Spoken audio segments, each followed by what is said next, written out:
से। एक बार तालियों से स्वागत हो जाए।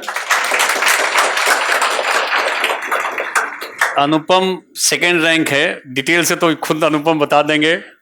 यूपी पीसीएस, अच्छा पिछली बार तक यूपीएससी का दे रहे थे, एक बार ड्रॉप किए और पीसीएस में सीधा सीधा सिलेक्शन, वो भी ऊपर के रैंक में, तो बहुत ही खुशी की बात है। और फिलॉसफी के साथ है तो और खुशी और बढ़ जाती है।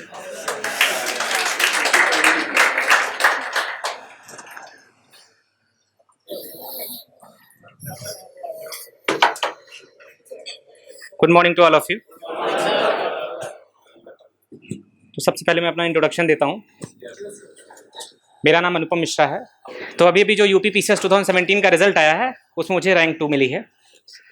तो फिलॉसफी और सोशल वर्क मेरा ऑप्शनल था, तो सर ने बोला कि आके यहाँ पे बच्चों को थोड़ा बताओ, गाइड करो, मोटिवेट करो।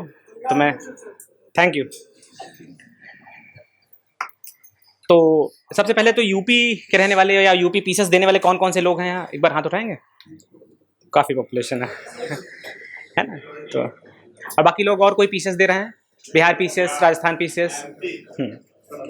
तो आप लोग के बारे में मैं बता सकता हूँ, क्योंकि मैंने अभी बीपीएससी, आरपीएससी और हरियाणा पीसीएस भी लिखा है, मेंस लिखा है।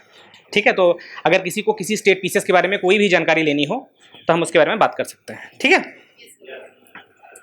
तो आप लोग कैसे बात करना पसंद करेंगे? मतलब मैं प्रीलिम्स, मेंस और इंटरव्यू तीनों की अप्रोच को डिस्कस करता हूं और सेशन को थोड़ा इंटरेक्टिव रखते हैं। आप लोग को जो क्वेश्चन हो बीच में पूछ सकते हैं, एंड में हम सारे क्वेश्चन ले सकते हैं एक साथ। ठीक है, और आपको बीच में जो भी प्रॉब्लम आए आप डायरेक्टली ओपनली पूछ सकते हो, हम कॉपरेट करके देखते हैं उसको। ठीक है, इंटरेक्टिव रखिए सेशन को, मुझे भी अच्छा लगेगा। पहली चीज़ तो ये कि यूपीएससी या किसी भी स्टेट पीसीएस की जो प्रिपरेशन है वो कंबाइंड है, आइसोलेटेड प्रिपरेशंस नहीं है। अगर आपके दिमाग में ऐसा कुछ है कि स्टेट पीसीएस की प्रिपरेशन अलग है और यूपीएससी की अलग है, तो इसको दिमाग से निकाल दीजिए। अगर आप इसमें अच्छा कर सकते हैं तभी आप किसी भी स्टेट पीसीएस में अच्छी रैंक, मतलब डिप्टी कलेक्टर, डिप्टी एसपी, ऐसी रैंक अगर आप चाहते हैं तो आपको दोनों को कंबाइंड प्रिपरेशन आपको करनी पड़ेगी। ठीक है, तो यहाँ पे ऐसे कितने लोग हैं जिन्होंने कभी प्रीलिम्स निकाला है कहीं का भी, स्टेट का, यूपीएससी का? गुड। तो देखिए, प्रीलिम्स सबसे बड़ा हर्डल है इस एग्जाम का, सबसे बड़ा हर्डल। अगर आप उसको क्रॉस करते हो तब आप एग्जाम के लिए एलिजिबल होते हो। तो अगर किसी का प्रीलिम्स नहीं निकल रहा है तो मैं उससे ये अर्ज करूंगा कि वो सबसे पहले अपने प्रीलिम्स पे फोकस करे, क्योंकि अगर प्रीलिम्स नहीं क्लियर होता है तो ये विशियस साइकिल लगातार बनी रहेगी। वो कभी समझ नहीं पाएगा कि हमारी प्रिपरेशन का लेवल क्या है। क्योंकि जब आप मेंस देते हो तो आपको पता चलता है, आपके स्कोर आते हैं, आपको पता चलता है कि हम कट ऑफ इतनी थी, हम इस लेवल तक ले गए। लेकिन अगर आपको ये आइडिया नहीं है, ये आइडिया नहीं लग पा रहा है, तो मुश्किल हो जाएगा फिर आपको गेज करना कि हमको कहाँ तक जाना है, कितनी लंबी छलांग लगानी है। ठीक है, तो सबसे पहले हम प्रीलिम्स पे बात करते हैं कि प्रीलिम्स को आपको कैसे टैकल करना है। तो चाहे यूपीएससी हो चाहे यूपी पीसीएस हो, किसी भी प्रीलिम्स की प्रिपरेशन के लिए आपको नंबर ऑफ एमसीक्यूज बहुत सारे सॉल्व करने हैं। मोर देन 10,000 15,000 एमसीक्यूज आप करोगे, आपका एक लेवल बन जाएगा प्रीलिम्स क्लियर करने का। अब वो एमसीक्यूज आपको कहाँ से मिलेंगे? आपके दिमाग में आएगा कि वो एमसीक्यूज कहाँ से मिलेंगे, कौन से ऑथेंटिक एमसीक्यूज हैं। ठीक है, तो मैं ये बोलूँगा कि आपको भी पता है कि मार्केट में कौन सी कोचिंग ऑथेंटिक हैं, आपको उसके टेस्ट सीरीज मिल जाते हैं। और दूसरी सबसे बड़ी बात कि आपको यूपीएससी और यूपी पीसीएस का पेपर आपके पास है, कहीं ना कहीं आपको कंपाइलेशन मिल जाएगा। 10 साल का स्टेट पीसीएस का पेपर और 10 साल का यूपीएससी का पेपर, वो आपको बिल्कुल क्लियर होना चाहिए कि कहाँ से क्वेश्चन आए हैं, कैसे क्वेश्चन आए हैं। जो क्वेश्चन है उनका पूरा कॉन्सेप्चुअल क्लैरिटी होना चाहिए कि सपोज अगर कोई रीसेंट करंट अफेयर से क्वेश्चन पूछा गया तो वो रीसेंट करंट अफेयर का क्वेश्चन कहाँ से पिक किया गया है। यूपीएससी पिक करेगा तो किसी ऑथेंटिक सोर्स से पिक करेगा, लाइक पीआईबी, पीआरएस। ठीक है, ऐसी जगह से आपको क्वेश्चन मिलते हैं, द हिंदू के एडिटोरियल से, द हिंदू की किसी पर्टिकुलर न्यूज़ सेक्शन से। ठीक है, ऐसे जगहों से आपको क्वेश्चन मिलेंगे। तो आप ये कोशिश कीजिए कि वो जो न्यूज़ सेक्शन है या जो भी एडिटोरियल्स आप पढ़ रहे हो उसमें जो इन्फॉर्मेशन आपको आ रही है, या आप किसी कोचिंग का करंट अफेयर का मटेरियल फॉलो कर रहे हो, आप कोशिश करो कि जो भी करंट अफेयर का मटेरियल फॉलो करो वो एक हो, मल्टीपल ना फॉलो करो आप, है ना। जैसे कई लोग कई बार क्या करते हैं कि कवर पेज देखी, इस कोचिंग का अच्छा है तो ये भी पढ़ लेते हैं, फिर दूसरी कोचिंग का निकाला, उसने और अच्छा कवर पेज निकाल दिया तो ये भी कवर कर लेते हैं। तो मेरा मानना ये है कि आप एक कोई कोचिंग डिसाइड करो, उसका जो करंट अफेयर का मटेरियल हो, अच्छा, दूसरा इसमें एक आइडिया ये भी दिया जाता है कि आप अखबार पढ़ के अपने डेली न्यूज़ के नोट्स बनाओ। काफ़ी मुश्किल होता है वो, मतलब it is not very easy to make notes from newspaper, right. तो आप क्या कर सकते हो, उसका एक सिंपल सोल्यूशन है मेरे पास जो मैंने किया था, क्योंकि मुझे भी बहुत डिफिकल्टी फेस होती थी नोट्स बनाने में। तो मैंने एक नोटबुक बनाई, उसमें मैंने डिसाइड किया कि मैं डेली का सिर्फ 5 जो है न्यूज़ आइटम्स इसमें लिखूंगा, और वो न्यूज़ आइटम के बारे में सिर्फ एक paragraph, not more than 1 paragraph, चाहे वो उस न्यूज़ के बारे में कोई फैक्चुअल नॉलेज हो या फिर उस न्यूज़ के बारे में कोई एनालिटिकल नॉलेज हो। तो सपोज फॉर एग्जांपल आप द हिंदू पढ़ते हो, तो द हिंदू में से आपको डेली बेसिस पे 5 न्यूज़ आइटम्स सिलेक्ट करने हैं, और ये 5 न्यूज़ आइटम्स आपको नोट करने हैं। इनके बारे में एक एक पैराग्राफ या कोई इन्फॉर्मेशन हो तो बुलेट पॉइंट्स में 4-5 बुलेट पॉइंट्स। बात समझ में आ गई? आप अगर 5 न्यूज़ आइटम नोट करते हो तो आपको कोई दिक्कत भी नहीं होगी, ज़्यादा ओवरलोड नहीं है ना। 5 न्यूज़ आइटम्स नोट कर लिया अपनी कॉपी में, अपने हाथों से नोट करेंगे तो उसका एक फ़ायदा अलग होता है, वो आपको लॉन्ग टर्म तक याद रहेगा, पहली चीज़, ठीक है। अदरवाइज अगर किसी अपनी मैगजीन से पढ़ेंगे तो मैगजीन फिर आप एक टाइम के बाद फेंक देंगे, है ना। 1 साल जैसे पूरा होगा, आपका प्रीलिम्स रुका, फिर आप कहेंगे अब नई मैगजीन्स आ रही हैं, नए से स्टार्ट करते हैं, ठीक है। तो ये 5 आइटम्स आप न्यूज़ आइटम्स आप कवर करो, ठीक है। इसमें 4-4, 5-5 बुलेट पॉइंट्स, और आप देखोगे कि न्यूज़ मल्टीपल टाइम्स रिपीट होती हैं। सपोज केरला में फ्लड आया, है ना, बिहार में शेल्टर होम का इशू है, चाइल्ड शेल्टर होम का इशू है, ये न्यूज़ आइटम्स महीने भर जो है रिप्लिकेट होते रहेंगे। जैसे अयोध्या वर्डिक्ट आया अभी, तो ये news item multiple times repeat होगा। आपको इन्फॉर्मेशन इसमें से क्या देखनी है कि वर्डिक्ट क्या है, कौन से जजेस ने वर्डिक्ट दिया है, क्या कॉम्पोजिशन रहा, क्या व्यूज़ रहे लोगों के, ठीक है। तो आपको ऐसी इन्फॉर्मेशन सिर्फ 1 पैराग्राफ 2 पैराग्राफ में नोट कर लेनी है, और वो आपके साथ लॉन्ग टर्म तक कैरी करेगा। दूसरी चीज़, प्रीलिम्स की चीज़ें याद कैसे रखी जाएं, क्योंकि बहुत सारी चीज़ें हैं। तो आप अपने फ्रेंड्स सर्किल में एक ग्रुप क्रिएट करो। ये ग्रुप क्रिएट करना बहुत इंपॉर्टेंट है। अभी हमको रियलाइज़ नहीं होता है, हमारे मस्ती के फ्रेंड्स होते हैं, हर चीज़ के फ्रेंड्स होते हैं, उसी तरह से हमारे प्रिपरेशन के भी फ्रेंड्स होने चाहिए। तो उस फ्रेंड सर्किल में आप क्या कर सकते हो कि जैसे आपके पास न्यूज़ आइटम इकट्ठे हो गए 40, 45, 50, तो आप लोगों से डिस्कस करो कि जैसे for example Paris climate summit हुआ, तो पेरिस क्लाइमेट समिट में क्या क्या पॉइंट्स हैं, या फिर क्योटो प्रोटोकॉल है तो उसमें क्या क्या चीज़ें हैं। तो ऐसे अगर न्यूज़ में कोई चीज़ चल रही है तो उसको आप बैठ के अपने फ्रेंड सर्कल में डिस्कस कर सकते हो कि ऐसे कौन कौन से मेजर्स लिए जाने चाहिए जिससे कि वाइल्ड लाइफ में जो मैन एनिमल कन्फ्लिक्ट चल रहा है वो घटे, है ना। इस तरह के डिस्कशन से आपका माइंड भी इनरिच होगा, आपकी प्रीलिम्स के फैक्ट्स भी जो है ज़्यादा बेटर तरीके से आप प्रिपेयर कर सकते हो। तो आपने देखा कि आप न्यूज़ आइटम भी आपका पैरेलली चल रहा है, और आप एमसीक्यूज़ भी पैरेलली, एक तो जो एमसीक्यूज़ आए हुए हैं यूपीएससी या स्टेट पीसीएस में उनको आप एकदम अच्छे से करिए, और जो करंट में किसी कोचिंग इंस्टीट्यूट का फॉलो कर रहे हैं उसको आप कीजिए, ठीक है। वो आपको फ्रेंड सर्कल से पता चल जाएगा कौन सा ऑथेंटिक है कौन सा नहीं है ना, कहाँ पे गलतियाँ और एरर मिनिमम होते हैं, है ना। ऐसी का नहीं करना है कि उसकी गलतियाँ आप ही सुधार रहे हैं, ठीक है। तो ये पॉइंट क्लियर है। 10,000 to 15,000 एमसीक्यूज़ आपको सॉल्व करने हैं। इसके बाद जब आपकी इतनी प्रिपरेशन हो जाए, उसके बाद आप मॉक टेस्ट अटेम्प्ट कर सकते हैं प्रीलिम्स के लिए। आप देखिए कि आपका स्कोर क्या बन रहा है, आप लास्ट ईयर की कट ऑफ देखिए कि आप कितना दूर रह रहे हैं उससे, और जितना आप कट ऑफ को क्लियर करेंगे अपने घर पे या कहीं कोचिंग इंस्टीट्यूट में जाके अगर आप मॉक टेस्ट देना चाहें तो उतना ही प्रोबेबिलिटी है कि आप मेन एग्जाम को भी क्लियर करेंगे। लोग क्या करते हैं कि सोचते हैं कि हमारा घर पे स्कोर नहीं आ रहा है, एग्जाम में आ जाएगा। ये थोड़ा सा मुश्किल है, मतलब आ सकता है, मैं ऐसा नहीं कह रहा हूँ कि नहीं आ सकता। आप भी ऐसे एग्जाम्पल्स बताते रहते हो कि सर थे इनका 70 आ रहा था, एग्जाम में क्लियर कर लिए। हमारे पास ऐसे एग्जाम्पल होते हैं, लेकिन ऐसे बहुत एक्सेप्शनल एग्जाम्पल्स होते हैं। तो ऐसे एक्सेप्शनल एग्जाम्पल्स को आपको नहीं देखना है, आपको जनरली सिविल सर्वेंट बनना है, एग्जाम क्लियर करना है, उसके लिए आपको डेफिनेट रहना पड़ेगा अपनी प्रिपरेशन पे, ठीक है। तो ये काम आप, ये एक्सरसाइज आप प्रीलिम्स के लिए कीजिए। 5 न्यूज़ आइटम्स आपको देखने हैं, रेफर करने हैं, इसमें factual plus analytical. 10K to 15K मैंने बताया एमसीक्यूज़ आपको सॉल्व करने हैं। आप किसी भी एग्जाम के लिए प्रिपरेशन कर रहे हैं, इतना एमसीक्यू आपको सॉल्व करना है। किसी तरह के मीडियम की आप हेल्प ले सकते हैं, कई बार कुछ वीडियो मटेरियल भी आपको यूट्यूब पे अवेलेबल होते हैं। कोई भी मटेरियल अगर सही है, मैं ये नहीं कहूँगा कि कोई किसी भी तरीके, किसी भी चैनल को, किसी भी मोड को आप फॉलो ना करें, आप हर मोड को फॉलो करें। आप बोर हो जाएं नॉर्मली ई बुक से पढ़ने में, पीडीएफ से पढ़ने में, नॉर्मल बुक से पढ़ने में, आप वीडियो की हेल्प ले सकते हैं। आजकल तो ओवरफ्लो ऑफ इन्फॉर्मेशन है, कमी नहीं है ना।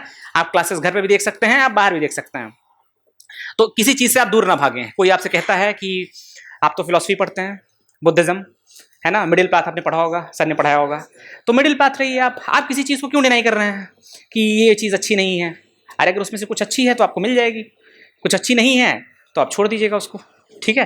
तो एकदम पॉजिटिव रहिए, और ये पॉजिटिविटी आपको इंटरव्यू में बहुत काम आएगी। अभी मैं आपको कुछ एक्सपीरियंसेस बताता हूँ इंटरव्यू के, फिर आपको लगेगा कि अगर आप पॉजिटिव रहते हैं स्टार्टिंग से तो कितना हेल्प करता है, ठीक है। तो प्रीलिम्स का अप्रोच क्लियर हो रहा है माइंड में। तो जो लोग का निकला है वो अपनी सेम अप्रोच को यही किया होगा उन्होंने भी, है ना। तो सेम अप्रोच को आप रिपीट कीजिए, और अगर जिनका नहीं निकला है वो इस अप्रोच को फॉलो करें, ठीक है। जितना इन्फॉर्मेशन है आप एक काम और कर सकते हैं, जब आपको पता चलने लगेगा धीरे धीरे कि कौन सी टॉपिक्स प्रीलिम्स में रिपीट होते हैं। कुछ टॉपिक्स रिपीट होते हैं, जैसे एनवायरमेंट में आप देखेंगे कुछ चीज़ें वो पूछेगा ही पूछेगा, इंडेक्सेस वो पूछेगा ही पूछेगा। इनका आप अपने पास कलेक्शन बना के रख लो, जब भी दोबारा पढ़ो तो आप उन्हीं सारे मटेरियल को रेफर करो। आप ऐसा नहीं कि आज इंडेक्सेस कहीं और से पढ़ा, कल कहीं और से पढ़ रहे हैं।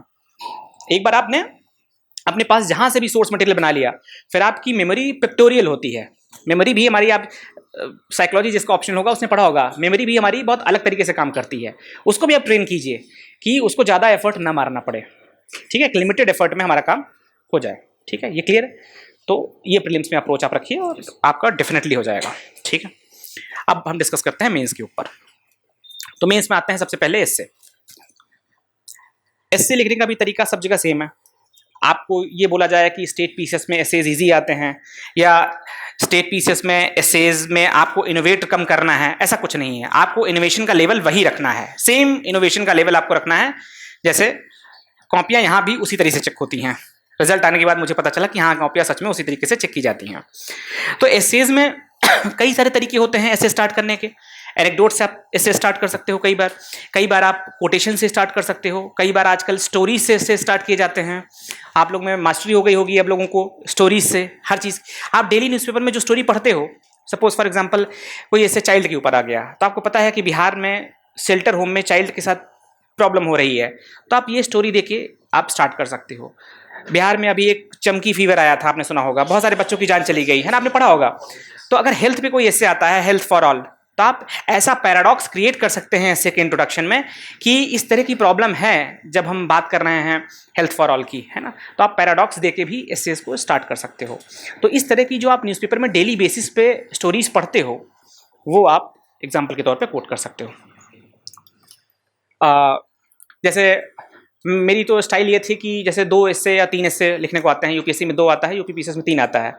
तो एक स्टोरी से स्टार्ट किया, एक कोटेशन से स्टार्ट किया, थोड़ा डिफरेंट रखिए आप, जिससे कि सामने वाले को मोनोटोनस फील ना हो। कि आप कभी स्टोरी को आप लंबा मत कीजिए। कई लोग क्या करते हैं कि पूरे एस्से में स्टोरी चलाते रहते हैं, वो थोड़ा सा ऑड हो जाता है, क्योंकि एक ही स्टोरी हो सकता है कि आपकी स्टोरी किसी को कितना हिट की, है ना, सपोज इतना हिट नहीं किया, तो आप अपने डायमेंशंस जो है बॉडी में बदलते जाइए। आपको पता है डायमेंशंस आप पॉलिटिकल, सोशल, इकोनॉमिकल, है ना, इन्वायरमेंटल, लीगल, आप जैसे कीवर्ड्स बहुत सारे हैं, आप मेमोराइज कर सकते हो। पेस्टल है ना। तो political, economic, social, technological, environmental, legal, आप इस तरह की डायमेंशंस एस्से में जरूर कवर कीजिए। मैक्सिमम नंबर ऑफ डायमेंशन आप कवर करेंगे तो मैक्सिमम आपको हेल्प मिलेगी। जैसे फॉर एग्जांपल हम देखें, इसमें सपोज साइंटिफिक हम कोई डायमेंशन कवर कर रहे हैं, तो साइंस के अंदर भी आप ओपन कीजिए कि बायोटेक्नोलॉजी में क्या है, नैनो टेक्नोलॉजी में क्या है, स्पेस में क्या है, डिफेंस में क्या है ना, या रिसेंट कोई डेवलपमेंट है, मतलब इसको भी ओपन कीजिए। ऐसा नहीं कि सिर्फ साइंस की डायमेंशन आपने खोल दी, एक पैराग्राफ लिख दिया, आप साइंस को भी 3-4 पैराग्राफ में तोड़ के लिख सकते हैं। एनवायरमेंटल है तो उसमें भी एनवायरमेंटल कंजर्वेशन से लिख सकते हैं एक डायमेंशन, एनवायरमेंटल पोल्यूशन से लिख सकते हैं दूसरा डायमेंशन, है ना। जिस तरह का एस्से है, जिस तरह की डिमांड है, आप उस तरह से अपनी डायमेंशंस ओपन करते जाइए और एस्से में प्रोसीड करते जाइए। तो मतलब ये मेजर डायमेंशंस हैं, इनके अंदर माइनर डायमेंशन, सपोज अगर इस पर आपने 3 पैराग्राफ लिखा है, इस पर 2, इस पर 3, तो इस तरह से आपके 25-30 पैराग्राफ एस्से के हो जाएंगे, and that will be sufficient. ठीक है, क्लियर हो रहा है? बॉडी में और कोई डाउट पूछिए। कंक्लूजन के लिए क्या कर सकते हैं? कंक्लूजन ऐसा माना जाता है कि पॉजिटिव नोट पे होना चाहिए। ठीक है, पॉजिटिव नोट पे कंक्लूड आप करें किसी चीज को। तो पॉजिटिव नीड पे कंक्लूड कैसे कर सकते हैं? जब आपके कंक्लूजन्स सोल्यूशन बेस्ड हों।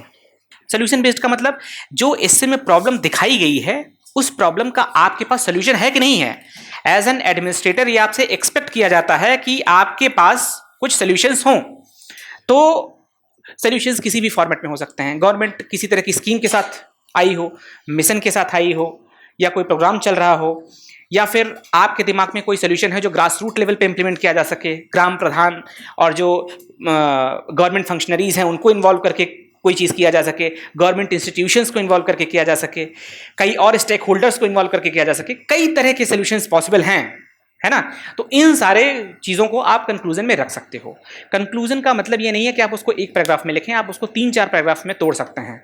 आप एक सोल्यूशन बेस्ड कंक्लूजन एक पैराग्राफ में, दूसरे में आप गवर्नमेंट स्कीम्स या इन सब चीज़ों को लिख सकते हैं, तीसरे में आप कुछ अच्छे कोटेशंस, जैसे फॉर एग्जांपल एक हेल्थ पे है तो आप लिख सकते हो कि सर्वे भवन्तु सुखिनः सर्वे सन्तु निरामया, है ना। इस टाइप की लाइन्स आपको जो याद हो, अगर आपको किसी ऋग्वेद की कोई लाइन याद है या फिर कोई कोटेशन किसी का भी, मदर टेरेसा, कोई भी फेमस पर्सनालिटी का, तो आप उसको कोट कर सकते हैं। तो इस तरह से आपका एस्से में एक बात, दूसरी बात ध्यान रखने की है कि आप कभी भी एस्से के टॉपिक से डाइवर्ट ना हो, ठीक है। अगर आप एस्से के टॉपिक से डाइवर्ट नहीं होते हैं तो 50% मार्क्स आपको एग्जामिनर वहीं दे देता है, क्योंकि वो एस्से पढ़ेगा और उसे लगेगा कि ये जो है कहीं भी एस्से के जो बॉर्डर लाइन है उसके आगे या पीछे नहीं गया है। तो आपको एस्से के दायरे में रह के ही एस्से लिखना है, इसलिए आप वो एस्से हमेशा चूज करें जिसमें आपके पास सबसे ज़्यादा कंटेंट हो, सबसे ज़्यादा एनालिसिस हो, सबसे ज़्यादा फैक्ट हो। कई लोग क्या करते हैं कि ये एस्से कोई नहीं लिख रहा है इसलिए हम लिखेंगे, नहीं।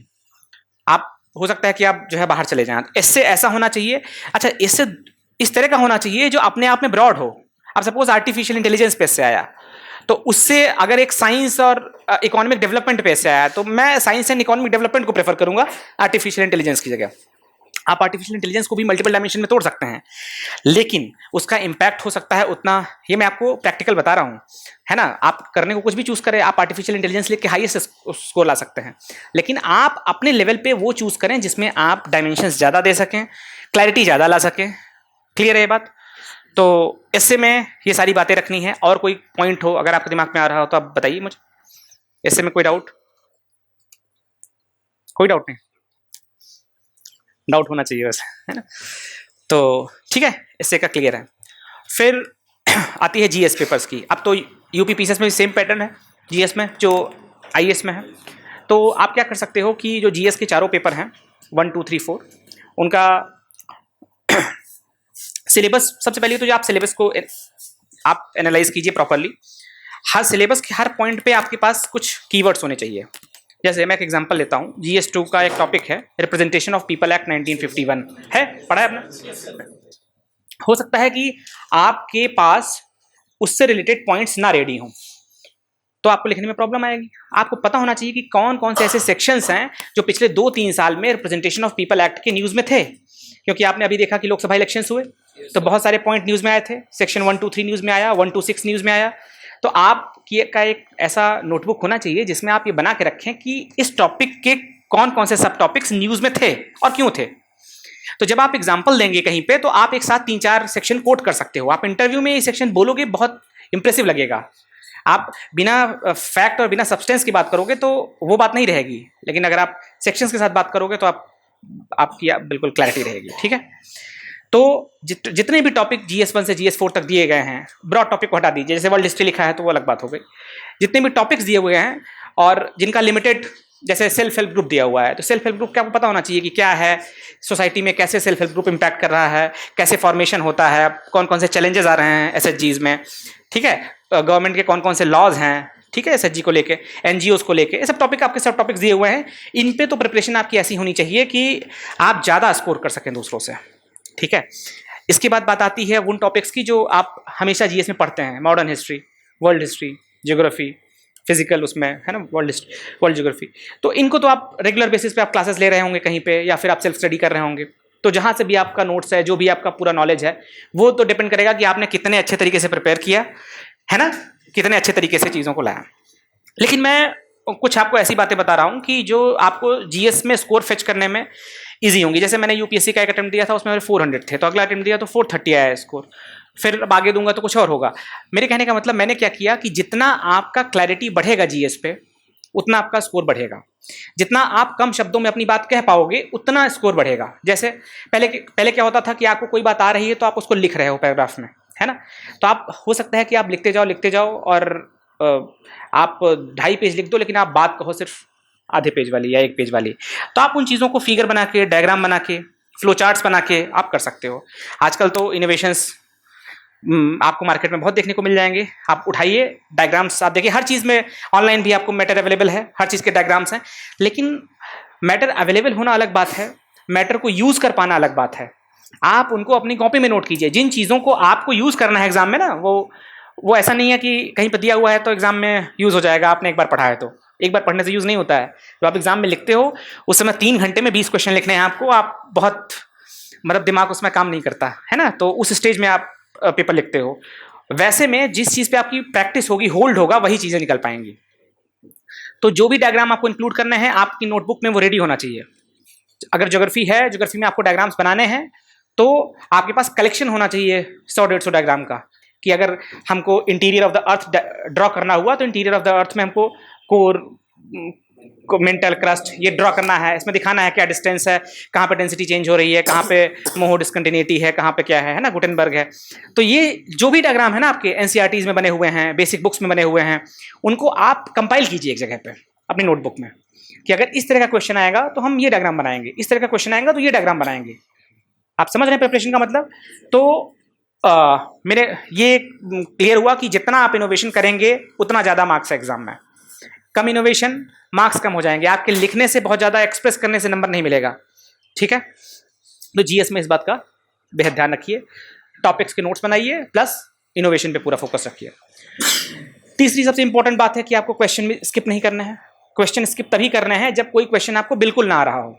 अगर उस क्वेश्चन के बारे में आपको पेरीफेरल इन्फॉर्मेशन भी नहीं है तभी आप स्किप कीजिए। कोई डायरेक्ट क्वेश्चन आ गया, कोई एक्ट पूछ लिया, कोई लॉ पूछ लिया, आपको नहीं पता है, तभी आप छोड़िए। अदरवाइज अगर आपको कोई पेरीफेरल इन्फॉर्मेशन भी क्वेश्चन में है तो आप उसको जरूर लिखिए, क्योंकि हो सकता है आपको 1 और आधा नंबर मिले और आपको बाद में पता चले कि आपकी रैंक उसकी वजह से 1-2 नंबर की वजह से गड़बड़ हो गई थी। ठीक है, तो टाइम मैनेजमेंट पे आपका फोकस बहुत एक्सेप्शनल और ब्रिलियंट होना चाहिए। टाइम आप कोशिश ये करें कि पेपर को 5 से 10 मिनट पहले फिनिश कर लें। अगर 5 से 10 मिनट पहले आप फिनिश कर पाएंगे, 3 घंटे की जगह आप 2 घंटे 50 मिनट में फिनिश कर पाएंगे, तो आप ब्यूटिफिकेशन कर सकते हैं अपनी कॉपी का। नहीं तो आप ब्यूटिफिकेशन नहीं कर सकते। हो सकता है कई बार क्या होता है ना, अपनी कॉपी हम पलटते हैं तो हमको खुद कम अच्छी लगती है, लेकिन आप कई बार उसमें ब्यूटिफाई कर सकते हैं। आप जो वो लोग बोलते हैं कलर, डिफरेंट कलर यूज़ कर सकते हो, आप लाइनिंग दे सकते हो, अंडरलाइन कर सकते हो। 5-10 मिनट पहले करोगे तो आप अपनी कॉपी को डबल ब्यूटिफाई कर पाओगे। तो आपकी कोशिश होनी चाहिए कि 2 आवर्स 50 मिनट्स में आप पेपर को कंप्लीट कर दें और अगले 10 मिनट्स में आप इन सब चीज़ों पे ध्यान दे सकते हैं। कोई बेसिक मिस्टेक हुई हो, कुछ समझ में आ जाए तो आप उसको कट करके सही भी कर सकते हैं।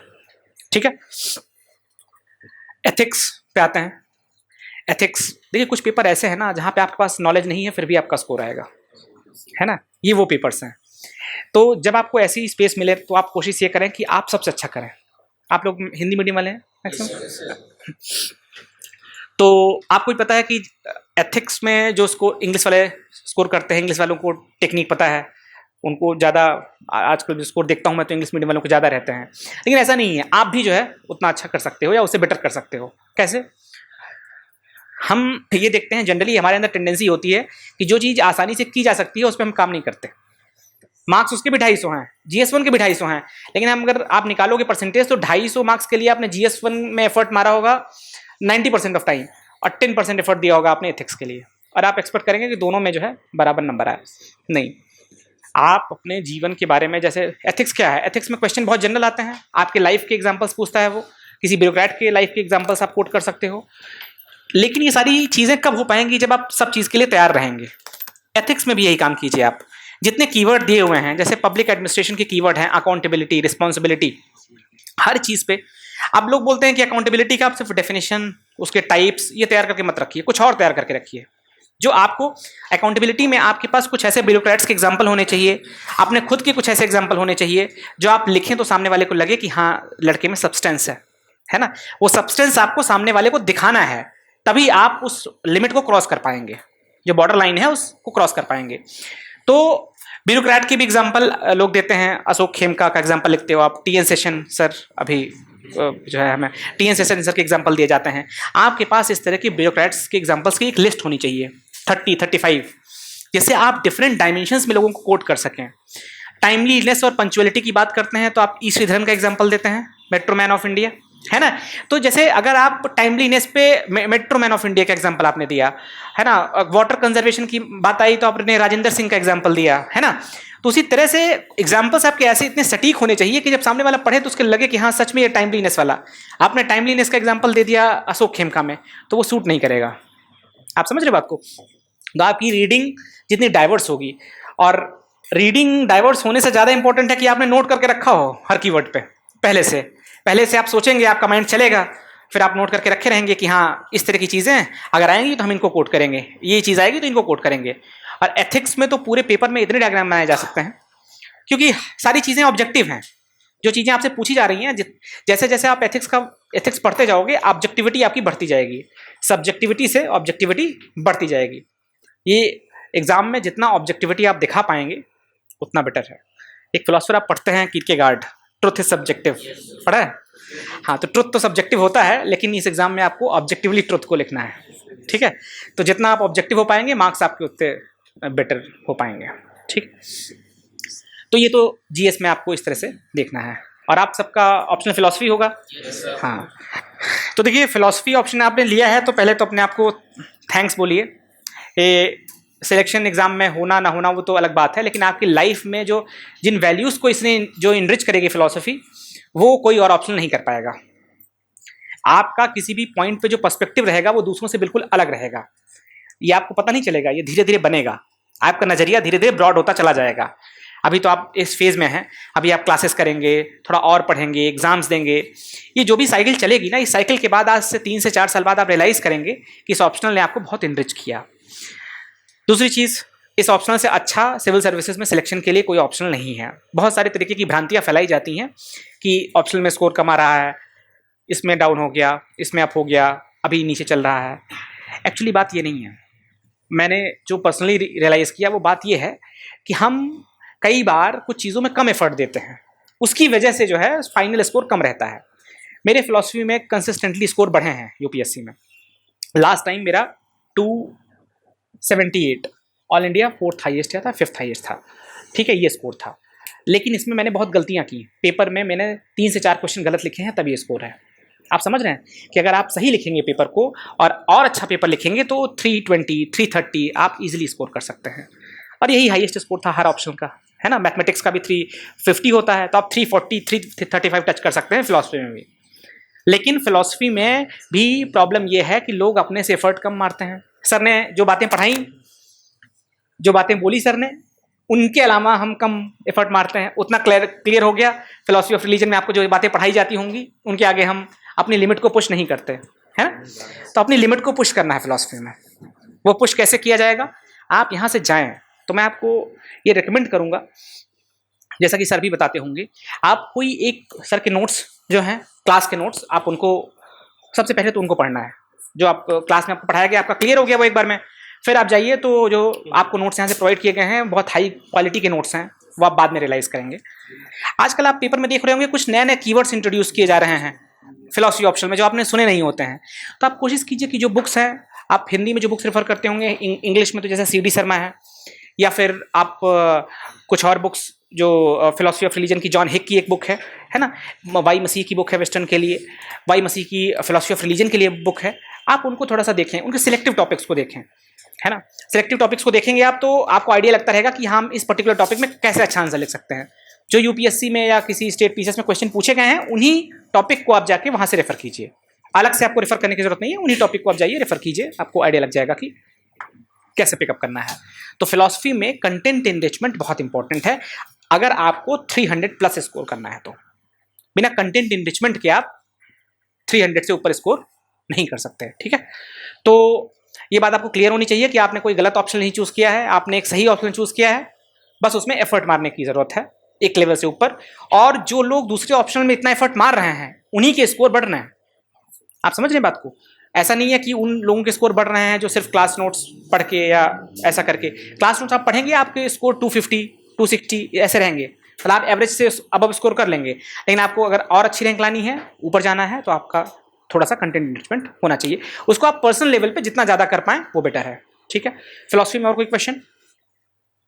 हाँ बताओ। फिलोसफी जब ऑप्शनल का कोई क्वेश्चन लिखते हैं तो उसमें डायमेंशंस, जैसे मतलब कोई दार्शनिक है, मान लीजिए बौद्धिज्म है, तो बौद्धिज्म की फिलोसफी और सारों से लिंक होती है, और जितने फिलोसफर है पाश्चात्य से भी और भारतीयों से लिंक से होती है, तो उसका आंसर में मतलब डायमेंशन जितने ज़्यादा लिखें वो बेहतर रहेगा कि एक मतलब ज़्यादा मार्क नहीं रहेगा, या फिर जब निष्कर्ष उसका लिखे हम तो उसमें दिखानी चाहिए। ठीक है, और फ्लो चार्ट वगैरह ये सब समझ गया मैं आपका क्वेश्चन। देखिए, इन्होंने पूछा कि जो लिंकिंग है, इंटरलिंकिंग ऑफ फिलोसफर्स, वो हमको कैसे दिखाना है। तो इसके लिए मैं ये बोलूँगा कि देखिए, जैसे एक क्वेश्चन है बुद्धिज्म का, प्रतीत्य समुत्पाद। अगर प्रतीत्य समुत्पाद आपसे पूछा जाता है और 10 मार्कर है प्रतीत्य समुत्पाद, आपको 10 मार्कर में 4 से 5 पैराग्राफ लिखना है, तो आप सबसे पहले प्रतीत्य समुत्पाद पे हिट करें। ठीक है, जो आपसे पूछा गया है आप उस पर हिट करें। मतलब आपका 75% आंसर प्रतीत्य समुत्पाद पे होना चाहिए। ये क्लियर है, क्योंकि आपसे क्वेश्चन वो पूछा गया है।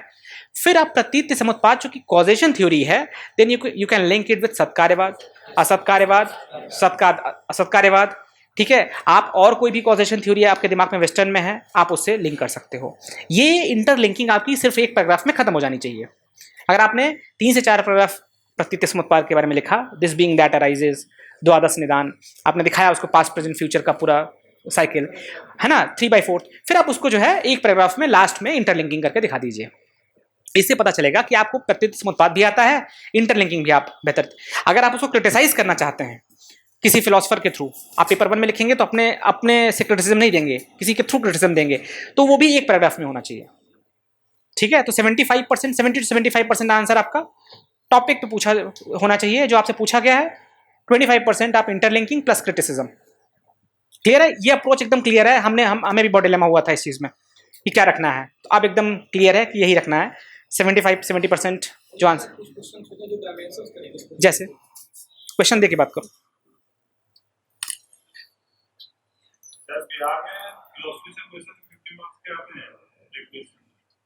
बिहार में 40 मार्क्स के शायद हैं, 50, हाँ 50 मार्क्स के हैं। देखो, जो तुमने बिहार का पेपर देखा होगा तो एक चीज़ खास बात रही होगी, बिहार के क्वेश्चंस में 2-3 पार्ट होते हैं। फिलोसफी के देखा ना तुमने, 2-3 पार्ट में क्वेश्चन पूछे जाते हैं, तो वो ऑटोमेटिक तुमसे पूरा पूछ लिया जाएगा। जैसे प्रतीत्य समुत्पाद पूछा गया, फिर तुमसे सौतांत्रिक, वैभाषिक, इनके व्यूज़ भी पूछ लिए जाएंगे कि प्रतीत्य समुत्पाद पे क्या थे। फिर तीसरे पार्ट में कुछ और पूछ लिया जाएगा, तो ऑलरेडी 3 क्वेश्चन हो गए वो। चाहे वो तुमसे ABC करके पूछा जाए तो तुम उसको डिवाइड कर लो अपने हिसाब से। 6 पेज लिखना है जैसे तुमको, तो 2-2 पेज तुम्हारा तीनों पे होना चाहिए। समझ गए?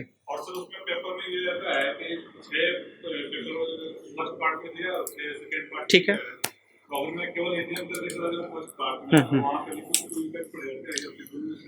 देखो यार, हाँ, इस बारे में मैं तुमसे सिर्फ एक चीज़ कहना चाहूँगा कि पूरा सिलेबस प्रिपेयर करो, तुम अपने आप को बचाओ मत।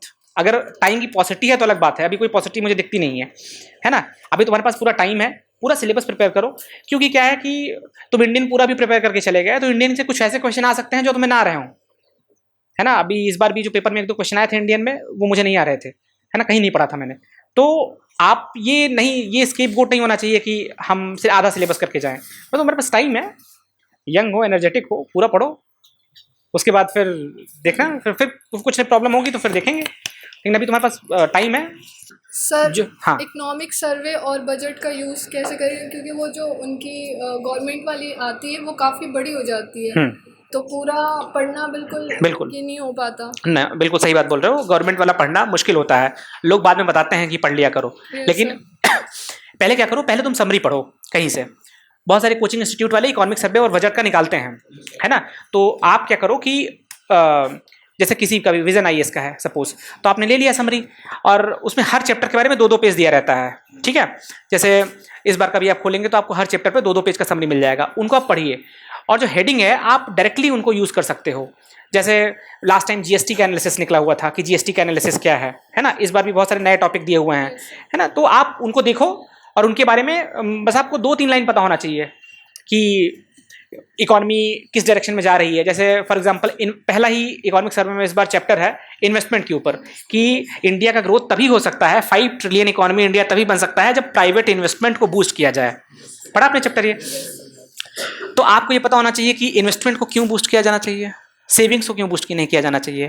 पहले तक का परसेप्शन था कि सेविंग्स को बूस्ट किया जाना चाहिए, लेकिन अभी थोड़ा सा परसेप्शन चेंज हुआ है कि इन्वेस्टमेंट को बूस्ट मिलेगा तो इकॉनमी जो है ज़्यादा इंप्रूव करेगी। तो आपको पता होना चाहिए कि सेविंग्स की जगह इन्वेस्टमेंट को क्यों प्रेफर किया गया, प्राइवेट इन्वेस्टमेंट को क्यों प्रेफर किया जा रहा है पब्लिक इन्वेस्टमेंट के ऊपर, है ना। क्या प्राइवेट इन्वेस्टमेंट इंक्रीज होना फीजिबल है या नहीं है। तो ये सारे जो क्वेश्चन हैं, आप जो समरी होगी उससे आपको मिल जाएगा आंसर। ठीक है, समरी इज सफिशिएंट, समरी पूरी तरह से 100% सफिशिएंट है। समरी पढ़ने के बाद अगर अपनी आप आत्मा की शांति के लिए देखना चाहते हैं तो आप मेन इकोनॉमिक सर्वे जरूर देखें। ठीक है, मैं मना नहीं करूंगा देखने के लिए, लेकिन समरी पढ़ने से आप मेंस में लिखने के लिए, कोट करने के लिए, एसेज में कोट करने के लिए आप बिल्कुल सफिशिएंट रहेगा। ठीक है, उसमें कोई दिक्कत नहीं आएगी। उसके बाद बस आप जो है एक बार इकोनॉमिक सर्वे देख लीजिए कि कैसे, जब आप समरी पढ़ लेंगे तो कुछ डायग्राम्स दिए हुए होते हैं इकोनॉमिक सर्वे में, उनको आप समझने की कोशिश कीजिए। कई बार कंपेरिजन्स होते हैं ब्रिक्स कंट्रीज के साथ कंपेरिजन। अब आपको पता है कई बार आप, बहुत छोटी सी बात है, आप एग्जाम में छोटे छोटे पॉइंट्स के थ्रू आप गेन कर सकते हो। जैसे 5 ट्रिलियन इकोनॉमी का क्वेश्चन आया और आपने बना दिया कि ब्रिक्स में कौन सी कितनी ट्रिलियन डॉलर की इकोनॉमी है और कौन से रैपिड ग्रोइंग इकोनॉमी है। ठीक है, आपने दिखा दिया पांचों इकोनॉमीज को कि जो है ब्रिक्स में चाइना किस तरह से जा रहा है और साउथ अफ्रीका किस तरह से जा रहा है। इस तरह का कोई आप डायग्राम बना पाते हैं और डेटा के साथ कोट कर पाते हैं तो वो बेनिफिशियल रहेगा, वो सामने वाले को दिखेगा कि कंपैरिजन अच्छा है। ठीक है, तो जब आप इकोनॉमिक सर्वे में इस तरह के कंपैरिजन देखते रहेंगे ना, तभी आपका दिमाग इनोवेट करेगा। इनोवेशन कुछ आपको अपने दिमाग से अचानक से पैदा होने वाली चीज़ नहीं है, इनेट नहीं है, एक्सपीरियंस के साथ आती है, अनुभव के साथ आती है ना। तो जैसे आप पढ़ते हो ना, रेशनलिज्म इनेट होता है और इम्प्रेसिज्म एक्सपीरियंस के साथ होता है, तो वैसे सारी चीज़ें अब साइंटिफिक इन्वेंशंस के बाद पता चला है कि सारी चीज़ें एक्सपीरियंस के थ्रू आती हैं, इनेट नहीं। और बजट के लिए सेम प्रोसेस। बजट के लिए आपको 10-15 पॉइंटर्स पता होने चाहिए। जैसे हमारा बजट आता है तो कुछ एरियाज में फोकस रखता है, जैसे infrastructure, rural development, urban development, sanitation, poverty, employment, heads हैं। ये बजट के हेड्स हैं जिन पे बजट बात करता है। तो आपको पता होना चाहिए कि इन हेड्स में क्या क्या किया गया। बहुत सारी चीज़ें पहले की जा रही हैं, लेकिन इस बार स्पेसिफिकली क्या किया गया। जैसे यूपी का बजट आया तो यूपी के बजट में आपको पता होगा कन्या सुमंगला योजना, ये विमेन के लिए एक बहुत बड़ी स्कीम लॉन्च की गई यूपी में।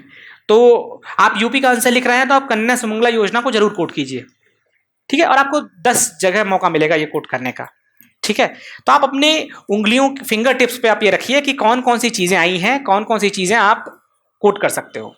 क्लियर हुआ? Thank you sir. है ना सर, ऐसे से रिलेटेड क्वेश्चन था मेरा कि कुछ ऐसे आते हैं जिसमें डायमेंशन क्लियर नहीं होते हैं, तो डायमेंशन ना होने के बाद, ना बन पाने के बाद हम 1000 से 1200 वर्ड में उन चीज़ को कैसे लिखें। ठीक है, देखो ये हमारे दिमाग की लिमिट है। अभी तुम कुछ चीज़ों में डायमेंशन खोज पा रहे हो, कुछ एसेज में खोज पा रहे हो, कुछ में नहीं खोज पा रहे हो, क्योंकि तुम्हारा दिमाग इवॉल्व हो रहा है। जिस लेवल तक इवॉल्व हो चुका है उतने डायमेंशन तुम बना पा रहे हो। जैसे जैसे तुम उस टॉपिक के बारे में पढ़ते जाओगे, जैसे कोई फिलोसफिकल एसे आ गया, तुम फिलोसफी पढ़ रहे हो तो तुम्हें पता चलेगा कि फिलोसफी में कितनी फिलोसफिकल डायमेंशन खोल सकती हैं। अभी जैसे जैसे तुम्हारी पढ़ाई इंप्रूव होती जाएगी वैसे तुम्हें हर चीज़ में डायमेंशन दिखना शुरू हो जाएगी। ठीक है, तो तुम्हें ज़्यादा सोचने की जरूरत नहीं है, तुम अपनी रीडिंग की डाइवर्सिटी पे फोकस करते रहो, अलग अलग चीज़ों को पढ़ते रहो। एक टाइम ऐसा आएगा कि तुमसे सारी डायमेंशन बनना शुरू हो जाएंगे, तुम्हें ये लगेगा कि कौन सा छोड़े, कौन सा स्किप करें, है ना। तो ये सारे क्वेश्चन बिल्कुल भी वो नहीं है, तुम पढ़ाई पे अपने फोकस करो केवल। ठीक है सर, जैसे कभी कभी फिलॉसफी के सेकंड पेपर में खासकर तो बहुत सारे जैसे धर्म दर्शन हो गया, सामाजिक राजनीतिक दर्शन हो गया, तो इसमें बहुत सारे ऐसे क्वेश्चन पूछ लिए जाते हैं जो मतलब वो रहते हैं, मतलब काफ़ी डायमेंशन उसमें रहते हैं। तो मतलब ऐसे क्वेश्चन को किस तरह मतलब हैंडल करें। बिल्कुल, देखो सोशियो पॉलिटिकल की बात करते हैं, सामाजिक सोशियो पॉलिटिकल फिलोसफी में अगर कोई क्वेश्चन आता है तो उसके 5-6 डायमेंशन मैं तुम्हें बता देता हूँ। ये तुम्हें हर क्वेश्चन में इंक्लूड करना है ना। सोशियो पॉलिटिकल में तुम्हें ये ध्यान देना है कि जैसे कोई भी क्वेश्चन आया तो तुम जैसे इक्वालिटी, लिबर्टी, जस्टिस, सॉवरेनिटी कुछ भी पढ़ते हो उसकी डेफिनेशन कोई ना कोई दिया होता है। जस्टिस पढ़ते हो तो जस्टिस की डेफिनेशन 4-5 लोग, इक्वालिटी टॉनी ने डिफाइन किया इक्वालिटी को क्या है, तो आप सबसे पहले तो डेफिनेशन वाला पोर्शन उसमें देखो, है ना। कोई भी क्वेश्चन आया तो सबसे पहले उसको डिफाइन करो, उसमें जो कीवर्ड है जस्टिस, इक्वालिटी, उसको डिफाइन कर दो। R.S. टॉनी ने क्या बोला या फिर किसी और ने, अमर्त्य सेन ने क्या बोला, किसने क्या बोला। ठीक है, 1-2 की डेफिनेशन दे दो। डेफिनेशन देने के बाद कोशिश करो कि आप जो क्वेश्चन पूछा है उसको एड्रेस करो। क्वेश्चन कुछ पूछा होगा तुमसे कि ऐसा होता है या नहीं होता है, तो उसमें जो तुम्हारा पॉइंट ऑफ व्यू है, पर्सपेक्टिव है, उसको पहले दूसरे पैराग्राफ में लिखो।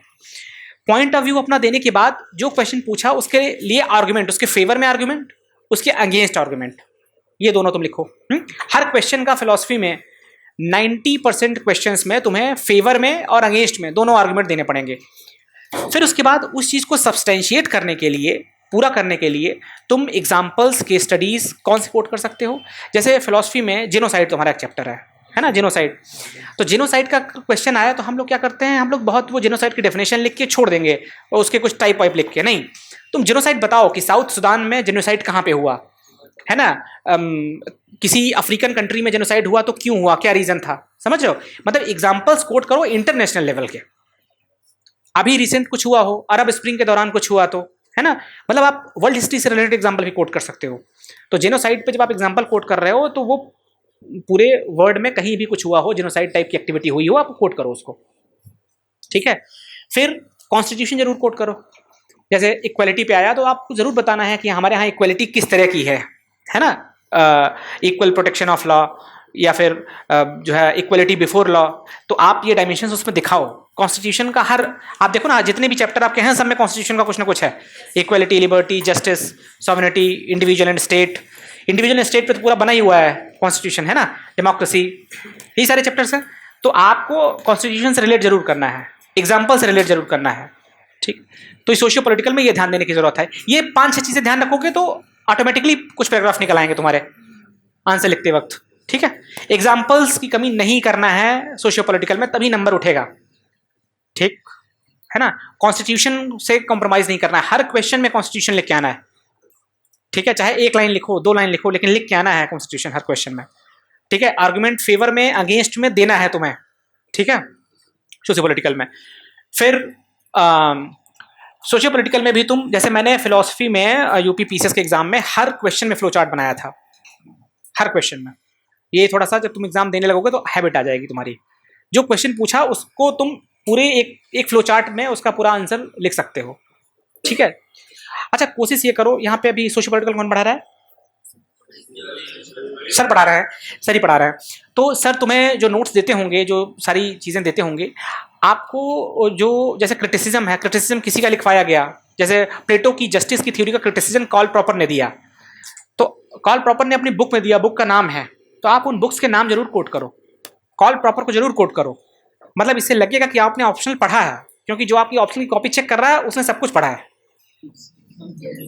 ठीक है। तो अगर आपने हल्के में ले लिया ना उसको कि नहीं हम नहीं लिखेंगे, अगर आपको 3 क्रिटिसिज्म है उसकी तो तीनों आनी चाहिए, मतलब अगर आपको टॉप करना है, ठीक है, तो तीनों आनी चाहिए, उसमें कोई भी चीज़ मिस नहीं होनी चाहिए, है ना। क्वेश्चन के हिसाब से रहना है, डिमांड जो पूछे वही लिखना है, लेकिन आपको पता होना चाहिए जितनी चीज़ें सर पढ़ाते उतनी तो पता होनी चाहिए, बिल्कुल, ठीक है। और कोई फिलॉसफी ऑफ रिलीजन में देखो यार, जितना ज़्यादा तुम पेपर 1 और पेपर 2 का यूज़ कर पाओगे, है ना। अभी तुम वेस्टर्न फिलॉसफी पढ़ोगे तो early Wittgenstein, later Wittgenstein, LP, logical positivist, इनको, इनके व्यूज़ को, इनके जो रिलीजन पे व्यूज़ हैं उनको, प्लस कोई रिलीजियस पर्सन है जैसे रामानुज, मध्वाचार्य, है ना, कोई रिलीजियस पर्सन है, बुद्धिज़्म, जैनिज्म, इनके व्यूज़ तुम जितना फिलॉसफी ऑफ रिलीजन में कोट करोगे, तुम्हें हर क्वेश्चन में कोट करना है। जैसे तुमसे पूछा जाएगा गॉड का प्रूफ क्या है, तो आप प्रूफ लिखते हो, कॉस्मोलॉजिकल, टेलियोलॉजिकल, सारे प्रूफ सर ने पढ़ाए होंगे। उन प्रूफ्स के बाद आप ये भी बताओ कि रामानुजन ने कौन से प्रूफ्स माने, न्याय दर्शन ने कौन से प्रूफ माने, है ना, न्याय के कौन से प्रूफ्स हैं, उसमें भी देखोगे तो डिवीजन है। तो सबको एग्जाम्पल दे के लिखना है। पेपर 1 और पेपर 2 का जो तुम्हारा नॉलेज है उसको फिलॉसफी ऑफ रिलीजन में पूरा दोनों को मिला के लिखना है, तो फिलॉसफी ऑफ रिलीजन तुम्हारा और अच्छा लिखा जाएगा, समझ गए ना। मतलब एकदम उसमें कॉम्प्रोमाइज़ नहीं करना है, जो तुमने उधर पढ़ा है, जो तुम्हारा एक्सपीरियंस है उधर का, उसको पूरा कोट करना है इधर, ठीक है, फिलॉसफी ऑफ रिलीजन में। इसके बाद और इनरिचमेंट करने के लिए जॉन हिक पढ़ो।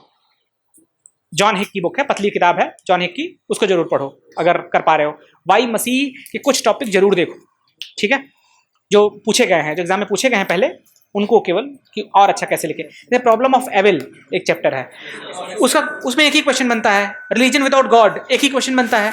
उन सब क्वेश्चन को और अच्छा तैयार करो। अब रिलीजन विदाउट गॉड में लोग वो फिक्स्ड आंसर है, उसको थोड़ा सा और इनरिच करो, तुम्हें मिलेंगे आंसर उसके। तो जितना इनरिच करोगे उतना बेटर परफॉर्मेंस रहेगी, ठीक है। और बताओ सर, 2 क्वेश्चन है। हाँ, पहला यूपीएससी यूपी पीसीएस मिक्स है, हाँ, कि जैसे फिलॉसफी में सबसे ज़्यादा प्रॉब्लम होती है कि इंट्रोडक्शन कैसे स्टार्ट करें। क्योंकि ह्यूमैनिटीज़ के होने की वजह से क्या होता है कि हमारा इंट्रोडक्शन ही 1-2 पैराग्राफ में हो जाता है। और सेकंड क्वेश्चन ये है कि यूपीपीसीएस के लिए नॉर्मली जिससे भी बात की उन्होंने यही कहा है कि आप घटना चक्र पढ़ो, और जो ट्रेंड चेंज हो रहा है उससे लग नहीं रहा है कि वो वर्क करेगा। देखिए, पहले क्वेश्चन का आपका आंसर ये है कि आपने बोला इंट्रोडक्शन कैसे लिखा जाए। इंट्रोडक्शन का बिल्कुल क्लियर क्राइटेरिया है, जो क्वेश्चन पूछा है उसको पहली लाइन में हिट करना है, आपको टू एंड फ्रो नहीं जाना है इधर उधर। जो क्वेश्चन पूछा है directly hit the question, bullseye, है ना। यानी कि पूछा कुछ और है, हल्का सा मुझे ये पता है इसलिए बता देते हैं हम, नहीं। डिमांड ऑफ द क्वेश्चन और इंट्रोडक्शन 2 लाइन का होना चाहिए, 2 लाइन से ज़्यादा का नहीं होना चाहिए। कोशिश करिए, अगर आप स्मार्ट हैं तो आप 1 लाइन में लिखिए, ठीक है। अगर थोड़ा स्मार्टनेस कम है तो 2 लाइन चला जाए, लेकिन 2 से ज़्यादा तो नहीं जाना चाहिए। तुरंत आप पैराग्राफ चेंज कर, बिल्कुल डेफिनेशन से स्टार्ट कर सकते हो। हाँ, मैंने बताया ना, जैसे सोशियो पॉलिटिकल में डेफिनेशन आप देखे, किसी और फिलोसफर की डेफिनेशन कोट करके आप स्टार्ट कर सकते हो, ठीक है। दूसरा क्वेश्चन आपका है कि घटना चक्र से क्या केवल हो जाएगा, तो ये एकांतवाद है ना, है ना। तो एकांतवाद तो हम वैसे भी नहीं मानते हैं, ठीक है। तो आप क्या कीजिए कि आप घटना चक्र तो पढ़िए ही पढ़िए, लेकिन उसके अलावा आप प्रिपेयर्ड रहिए कि पैटर्न चेंज होगा, और डेफिनेटली चेंज होगा।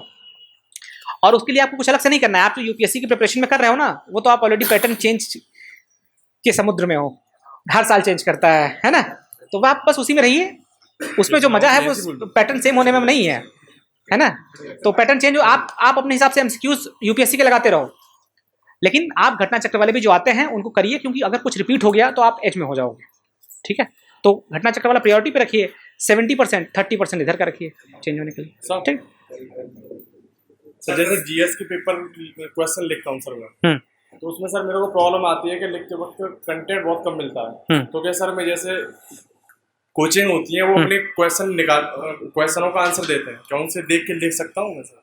इससे मेरे को फायदा हो सकता है? तो देखो, इनिशियल स्टेज में तो डेवलप ऐसे किया जाता है। जो तुम कोचिंग वाले आंसर दे रहे हैं, जब हम स्टार्टिंग में आंसर राइटिंग लिखना शुरू करते हैं तो इतने कहाँ परिपक्व होते हैं। तो आप उसको देखो, समझो कि कैसे आंसर लिखा है ना, किस तरह से पहुंच रहा है।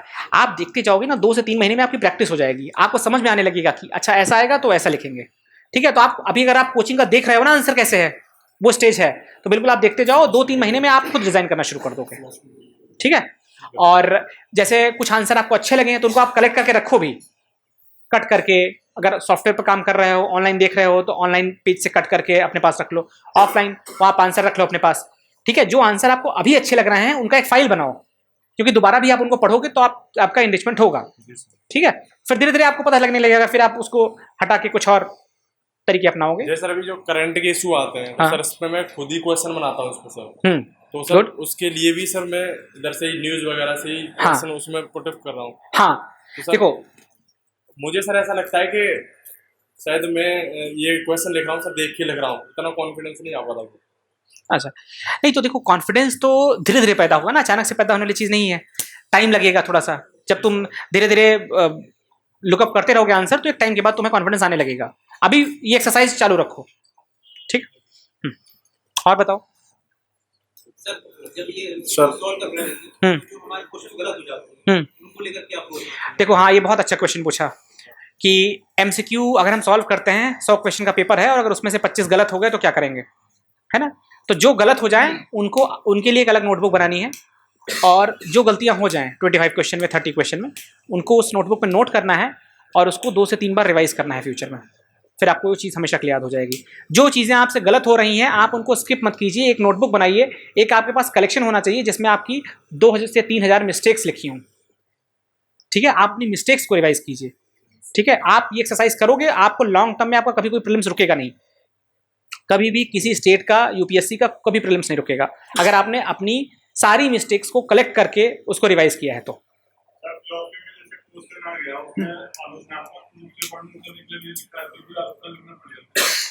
देखो, फिलॉसफी का मतलब ही है क्रिटिसिज्म। थर्ड यूपीएससी में आ रखा है, हाँ, हाँ। कि ख्यातिवाद की भिन्नता के ऊपर संक्षिप्त व्याख्या कीजिए, briefly explain the different of ख्यातिवाद। हाँ, हाँ। तो जैसे ये क्वेश्चन है, तो ख्यातिवाद पे आप अलग अलग टाइप के व्यूज देखते होगे कि अख्यातिवाद, है ना, विपरीत ख्यातिवाद, आप और भी व्यूज आपको मिलेंगे, है ना। हाँ, सत्ख्यातिवाद। तो आप बिना ये सारा कुछ एक्सप्लेन किए क्वेश्चन कवर नहीं हो पाएगा। आपको पहले तो बताना है कि ख्यातिवाद क्या है, फिर आप बताइए कि डिफरेंट स्कूल के क्या व्यूज़ है ख्यातिवाद पे, और फिर बाद में आप ये भी बताइए कि सबसे परफेक्ट व्यू किसका है, शंकराचार्य का है, तो आप वो भी फाइनल में दीजिए कि क्यों है, शंकराचार्य का व्यू है, क्या है और क्यों है, यहाँ से कंक्लूड कीजिए आप। तो क्रिटिसिज्म सब में लिखना पड़ेगा? हाँ, क्रिटिसिज्म आपको लगभग सब हर क्वेश्चन में लिखना पड़ेगा। मैंने बताया 25% आप क्रिटिसिज्म के लिए बचा के रखिए, 20-25%, ठीक है। Thank you sir.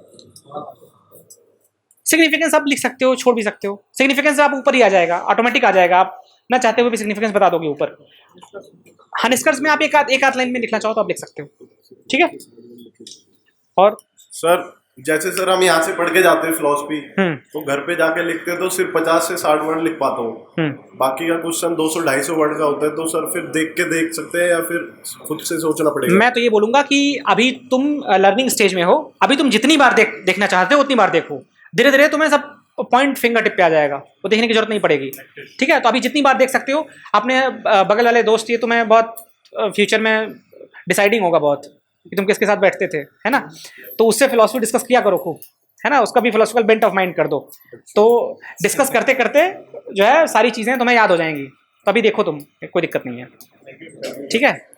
In case GS की कोचिंग हम कहीं से नहीं ले रहे हैं तो घर पे फिर कैसे प्रिपेयर करेंगे? देखिए, प्रिपरेशन का तरीका तो वही है। जीएस में आपको मैंने बताया कि आप सेल्फ स्टडी करें, और जो फेमस बुक्स हैं जो आप फॉलो कर रहे हो, जिनकी लिस्टिंग आपने कर रखी है, उसको प्रॉपर्ली पढ़िए। कोई टेस्ट सीरीज ज्वाइन कीजिए जिसमें आप मेंस लिखिए कुछ, और आपका परफॉर्मेंस अपना इवेल्युएट कराइए, देखिए अगर सही जा रहा है तो ठीक है, नहीं तो आपको जो सब्जेक्ट में प्रॉब्लम हो रही है उस सब्जेक्ट स्पेसिफिक आप कोचिंग ले लीजिए फिर। और सर सब्जेक्ट वाइज जाएं, जैसे पहले एक सब्जेक्ट क्लियर किया फिर दूसरा सब्जेक्ट क्लियर किया, या फिर एक साथ सबकी अप्रोच लें? नहीं, आप सब्जेक्ट वाइज जा सकते हो। सब्जेक्ट वाइज अगर आपको जिस सब्जेक्ट में प्रॉब्लम है आप उस पर्टिकुलर सब्जेक्ट का ले सकते हो, और बाद में फिर जो है सारे सब्जेक्ट लेने की कोई जरूरत नहीं है। जैसे आप हिस्ट्री इजीली पढ़ सकते हो, है ना, जो चीज़ें इजीली पढ़ सकते हो उसको लेने की जरूरत नहीं है। गवर्नेंस में प्रॉब्लम आ सकता है ना, थोड़ा बहुत ज्योग्राफी में प्रॉब्लम आ सकता है, तो जो चीज़ आपको लगती है ना कि प्रॉब्लमेटिक है वो स्पेसिफिक अवेलेबल है, उनको आप देख लो। अदरवाइज अगर आप कर पा रहे हो तो अपने से करो, अपने से करने वाली चीज़ ज़्यादा लॉन्ग टर्म पे चलेगी, ठीक है। और कोई क्वेश्चन? अच्छा, इंटरव्यू के लिए देखो मैं तुम्हें बताना चाहूँगा कि आज से जो तुम पर्सनालिटी अपनी डेवलप कर रहे हो, जिस तरह का एटीट्यूड रख रहे हो, जैसी बातें अपने दोस्तों से कर रहे हो, वैसा ही रिफ्लेक्शन वहाँ पे आएगा, ठीक है। तुम उसे रोक नहीं पाओगे, है ना, ठीक है। तो जिस तरह का एटीट्यूड आज तुम मेंटेन कर रहे हो वैसे ही वहाँ पे रिफ्लेक्ट करोगे। तो कोशिश करो कि अभी पॉजिटिव रहो। जैसे कुछ चीज़ें मैटर करती हैं जब आप इंटरव्यू में जाते हो, आपका ड्रेसिंग सेंस बेटर होना चाहिए, एटिकेट अच्छा होना चाहिए, आप बड़ों की रिस्पेक्ट करते हो। सर के लिए जो रिस्पेक्ट है ये वहाँ पे भी लोगों के लिए जो रिस्पेक्ट होगी उसमें परिलक्षित होगी, पता है तुम्हें। ऐसा नहीं कि तुम यहाँ रिस्पेक्ट नहीं कर रहे हो तो वहाँ अपने आप ऑटोमेटिकली रिस्पेक्ट हो जाएगी, ठीक है। तो रिस्पेक्ट एक ऐसा आइडियल है कि अगर तुम जितना एक्सपीरियंस किए रहोगे वहाँ पे भी उतना कर पाओगे, ठीक है। तो अपना एटीट्यूड अभी से बना के रखो, बिल्कुल घबराने की ज़रूरत नहीं है।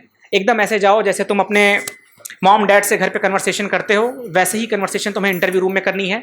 वो बहुत ही कंफर्टेबल कर देते हैं तुम्हें, पहुँचते हो आराम से कंफर्टेबल करते हैं, इंट्रोडक्शन से स्टार्ट करते हैं, तो अपने बारे में बोलने का तो तुम्हें आइडिया होता ही है, इतना कोई दिक्कत होती नहीं है ना।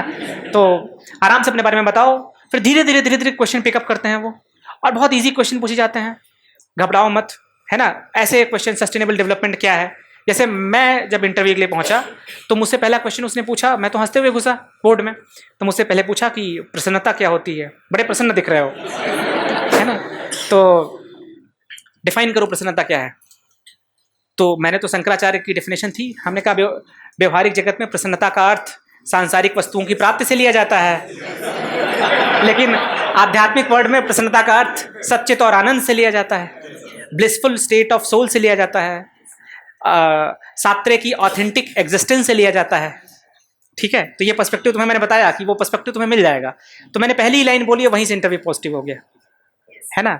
तो this is the beauty of philosophy, है ना। तो फिलॉसफी कैन डू वंडर्स। अगर मेरे सिलेक्शन में किसी चीज़ का सबसे बड़ा हाथ है तो फिलॉसफी का है। हाँ बिल्कुल, ये क्वेश्चन बहुत कॉमन है और इसके कई आंसर्स हैं, सब हर इंसान के लिए अलग अलग हो सकते हैं। जैसे मेरे लिए, मुझे चैलेंजेस फेस करना अच्छा लगता है, और जो मुझे अपॉर्चुनिटी मिलेगी सिविल सर्विसेज में आके, सिविल सर्वेंट बन के, उससे मैं एक इंस्ट्रूमेंट ऑफ चेंज हो सकता हूँ, मैं सोसाइटी में चेंज ला सकता हूँ। मैं कहीं और पे रह के, किसी प्राइवेट जॉब में रह के या किसी और फर्म में काम करके इंस्ट्रूमेंट ऑफ चेंज इसलिए नहीं बन सकता हूँ कि मेरे हाथ में कोई भी पावर और अथॉरिटी नहीं होगी।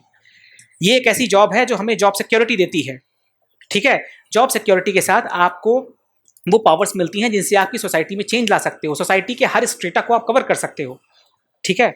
आपके अपने पर्सनल एस्पिरेशंस भी आप फुलफिल कर सकते हो इंडिविजुअल लेवल पे, और सोसाइटल फुलफिलमेंट भी हो सकता है, और नेशनल प्राइड और एस्पिरेशंस को भी फुलफिलमेंट दे सकते हो आप, है ना। तो हर तरह की कैपेसिटी है इस जॉब में, और ये ग्लैमर देख के, इस तरह का ऑरा देख के इस जॉब का मैंने डिसाइड किया कि मुझे सिविल सर्वेंट बनना है। सेटिस्फाइड हो? तो मेरे कहने का मतलब ये है कि आप सिविल सर्विसेज में जा रहे हो, ये सारे क्वेश्चन बहुत जनरल हैं, आप इंटरव्यू के टाइम पे प्रिपेयर कर लोगे, लेकिन इस सारों से बड़ी बात है कि आप कितने कूल रहते हो, कितने काम रहते हो, है ना। आपका फेस देख के सामने वाले को लगना चाहिए कि खुश इंसान है ना, और वो अच्छा फील कर रहा है। बहुत लोग पहुंचते ही जो है वहाँ पे मैडम और जो चेयरमैन सर थे फ्रस्ट्रेट हो गए, है ना, लेकिन भगवान की दया थी, भगवत कृपा थी कि हम गए तो बहुत अच्छे से बात किया, ठीक है। तो आपको भी यही जो है कामनेस मेंटेन करनी है। इस कामनेस के बाद आपका सिलेक्शन डेफिनेटली अच्छी रैंक के साथ होगा। Best wishes to all of you from my side, ठीक है। आप जो है कभी भी लगे तो एक मेरा टेलीग्राम चैनल है, मैं अभी किसी को लिंक भेज दूंगा या यहाँ पे लिंक शेयर कर दूंगा, आप इसको ज्वाइन कर सकते हो। अगर यूपी पीसीएस या किसी स्टेट पीसीएस रिलेटेड कोई प्रिपरेशन करनी है तो मैं जो है इस पर कुछ इन्फॉर्मेशन डालता रहता हूँ, तो आप जो है उसको रेफर कर सकते हो, ठीक है। फिनिश करें? चलो, थैंक यू। हमारे साथ जुड़ने के लिए सब्सक्राइब कीजिए हमारे चैनल पतंजलि IAS को और बेल आइकन को प्रेस करना न भूलें।